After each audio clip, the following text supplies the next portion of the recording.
बढ़ रहे हैं और उनके घर वाले परेशान हैं। आज मैं आपसे अपील करने आया हूं कि ये नाइंसाफी को खत्म करना है।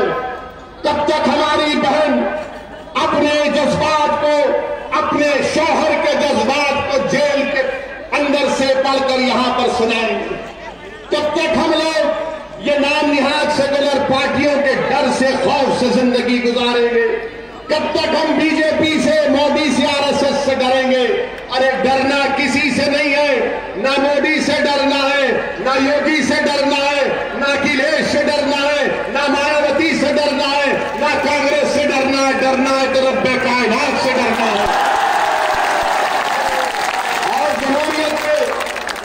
और जमहूरियत में भारत के संविधान ये कहता है कि किसी को डरना नहीं है। भारत का संविधान जिसको बाबा साहेब अम्बेडकर ने बनाया, बाबा साहेब ने कहा कि जो वक्त का हुक्मरान होता है उसको जनता से डरना है। आज हालात उल्टे हो चुके हैं। जनता को डराया जाता है, गरीबों को डराया जाता है, मजलूमों को डराया जाता है, महिलाओं को डराया जाता है, कमजोरों को डराया जाता है, मुसलमानों को डराया जाता है, दलितों को डराया जाता है, आदिवासियों को डराया जाता है। अब ये डर डर कर, घुट घुट कर जिंदगी नहीं गुजारेंगे। इस डर को तोड़ेंगे, उम्मीद पैदा करेंगे और अपने हक के लिए लड़ेंगे। ये पैगाम मैं आपको देने के लिए आया।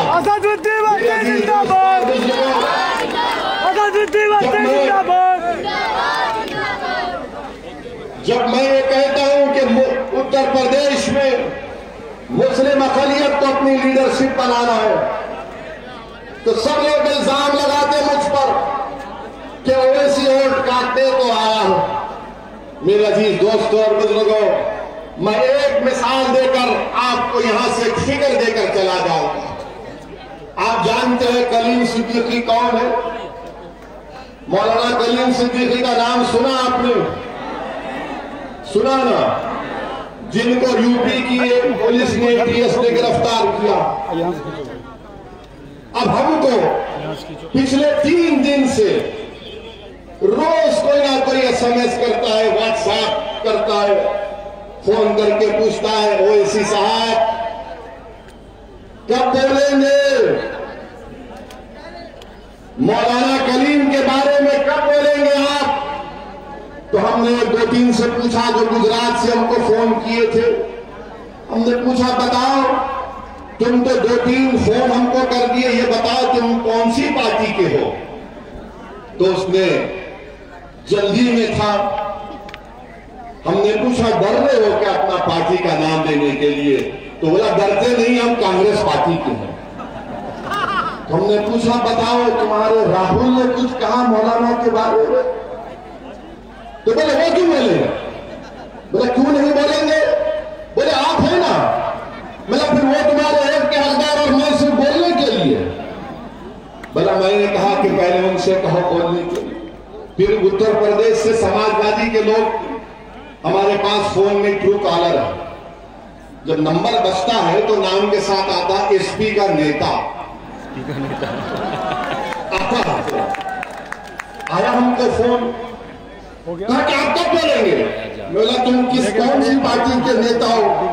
बोले आपको कैसे पता चल गया? हमने कहा ट्रू कॉलर है।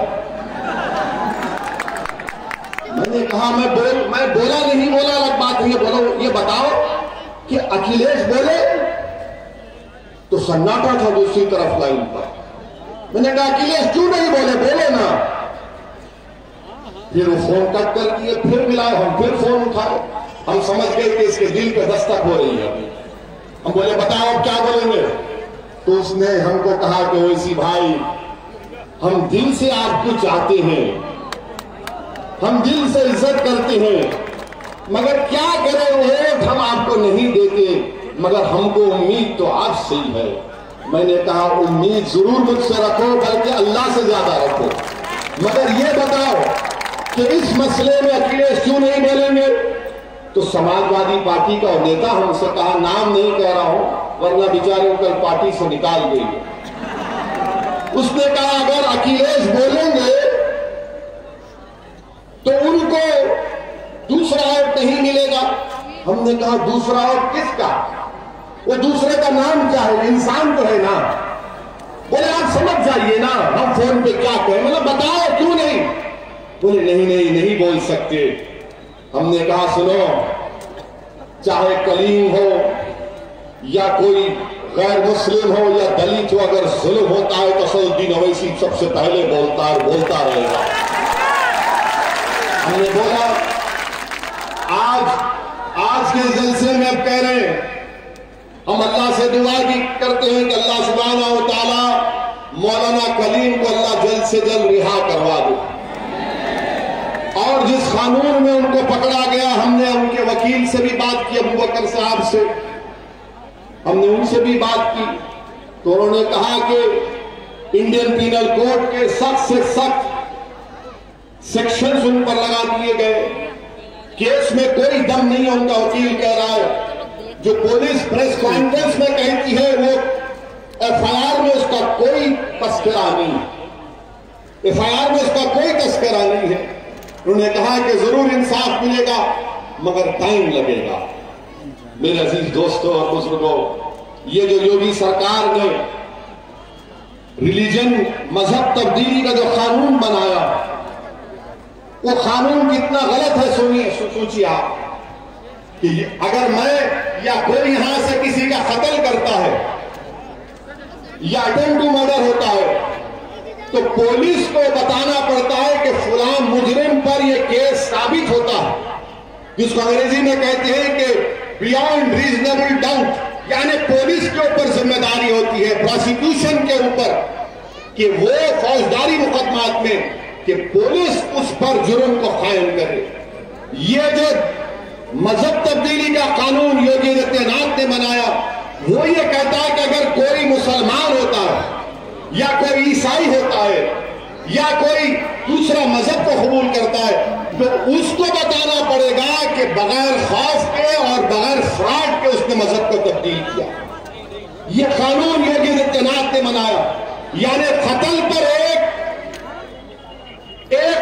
एक चीज होती है, अब जो मजहब तब्दील करता है उस पर एक दूसरा स्टैंडर्ड लगा दिया।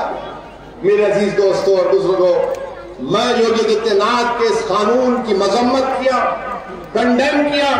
ये अनकॉन्स्टिट्यूशनल है, सुप्रीम कोर्ट के पुट्टुस्वामी जजमेंट के खिलाफ है। और हम अब पूछना चाहते हैं कि क्या अब समाजवादी और बहुजन समाज पार्टी मौलाना कलीम के बारे में बोलेगी? नहीं बोलेगी। क्यों नहीं बोलेगी? आप बोलो क्यों नहीं बोलेगी? वो बोलो क्यों नहीं बोलते? वो क्यों नहीं बोलते? क्यों नहीं बोलते?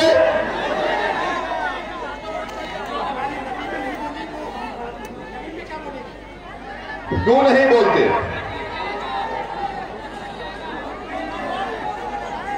वोट नहीं मिलेगा। हाँ, ये बात, वोट नहीं मिलेगा। तुम्हारा वोट मिलेगा क्योंकि तुम क्या खरीदी हो उन लोगों के? क्या तुम उनके गुलाम हो? क्या तुम रसूलुल्लाह सल्लल्लाहु अलैहि वसल्लम के गुलामों के गुलाम हो या इन लोगों के गुलाम हो? क्या तुम्हारी जबान हक और सच्चाई को बयान करेगी या इन लोगों से डर कर तुम खामोश हो जाओगे? अगर जिंदा है तो जिंदगी का सबूत दो, अगर गूंगे बन गए तो फिर कोई कुछ नहीं कर सकता।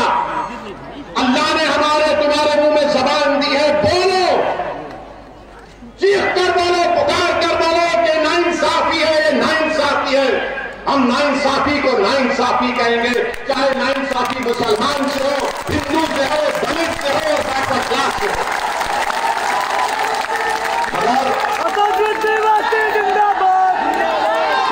सुनिए, अरे शेर आ गया तो खड़ा हुआ है, सुनो।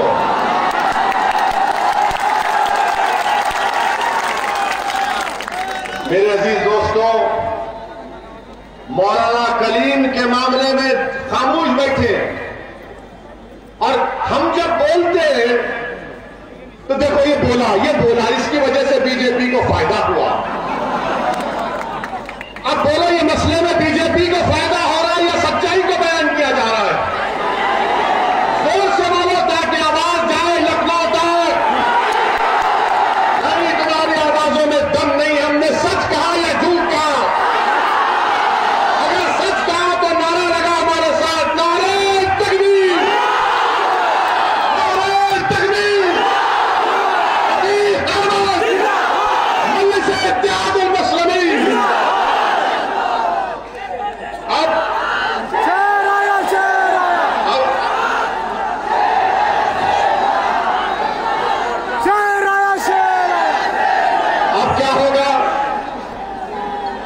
अब क्या होगा सुनिए, हम आपको बता रहे हैं कल क्या होगा या शाम तक क्या होगा।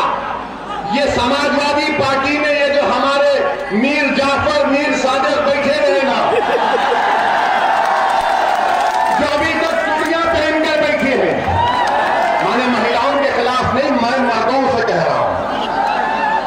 चलिए चूड़ियों का जिक्र नहीं करते बल्कि खामोश बैठे हैं। अब शाम से मीडिया को बुलाएंगे, आइए आइए हमारा बयान लीजिए, हम मौलाना के साथ है, हम मौलाना के साथ है। हम जब बोल दिए तो वहां से अखिलेश का और बहन जी का फोन आएगा, ये बोलो ना, वो इस टोपी वाला बोलकर गया, तुम लोग बोलते नहीं हो। तो बोलेंगे भैया बहन जी हम आपके आदेश का इंतजार कर रहे थे। जब इलाहाबाद से हमारा सांसद या विधायक जीतेगा, जुल्म होगा तो आदेश की नहीं पूछा जाएगा क्यों नहीं बोले अब तक। ये फर्क है बदलिश में और दूसरे पार्टियों में।